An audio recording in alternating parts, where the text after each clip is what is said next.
আজকে আলু দিয়ে কি করব বলো তো? ফ্রেঞ্চ ফ্রাই, যেটাকে আমাদের ভাষায় বলি আলু ভাজা। না না, একদম আলু ভাজার মতো নয়, ঠিক একটু আলাদা। এসব স্ন্যাক্স বিকেলের টাইমে বেশ ভালোই লাগে, শীতের দিনে আরো বেশি। আমি যদিও পছন্দ করি না, আমার বর আবার এসবে ওর কথাতেই বানিয়েছিলাম। বেশি কিছু না, কয়েকটা আলু লম্বা লম্বা করে কেটে নিয়ে গরম জলে 5 মিনিটের জন্য বয়েল করে নেব। এর থেকে 1 মিনিট কম হলেও চলবে, বেশি কিন্তু একদমই নয়।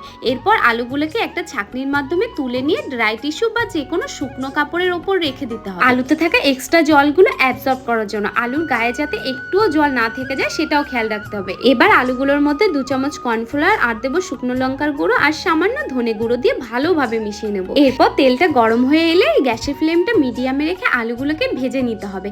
আলুগুলো ভাজা হয়ে গেলে এটাকে ঠান্ডা করার জন্য আমি ফ্রিজে রেখে দিয়েছিলাম। আবারও ওই একই তেলে দ্বিতীয়বার ফ্রাই করে নেব, তাহলেই তো আলুর মধ্যে ক্রিস্পি ব্যাপারটা আসবে। এবার আলুগুলোকে একটা পাত্রে তুলে নেব। কালারটা কিন্তু দারুণ এসেছে, একদম গোল্ডেন গোল্ডেন। এর মধ্যে চাট মশলা আর সামান্য বিট নুন ছড়িয়ে দেবো। আর কি, এবার এগুলোকে মিশিয়ে নিলেই রেডি। বাংলা ভাষায় যারে আমরা কই আলু ভাজা। এবার সসে ডিপ করে খেলেই তো আসল মজাটা পাবে। বাড়িতে যদি তোমার ফ্রেন্ড বা আত্মীয় আসে, এটা তুমি নিঃসন্দেহে বানাতে পারো।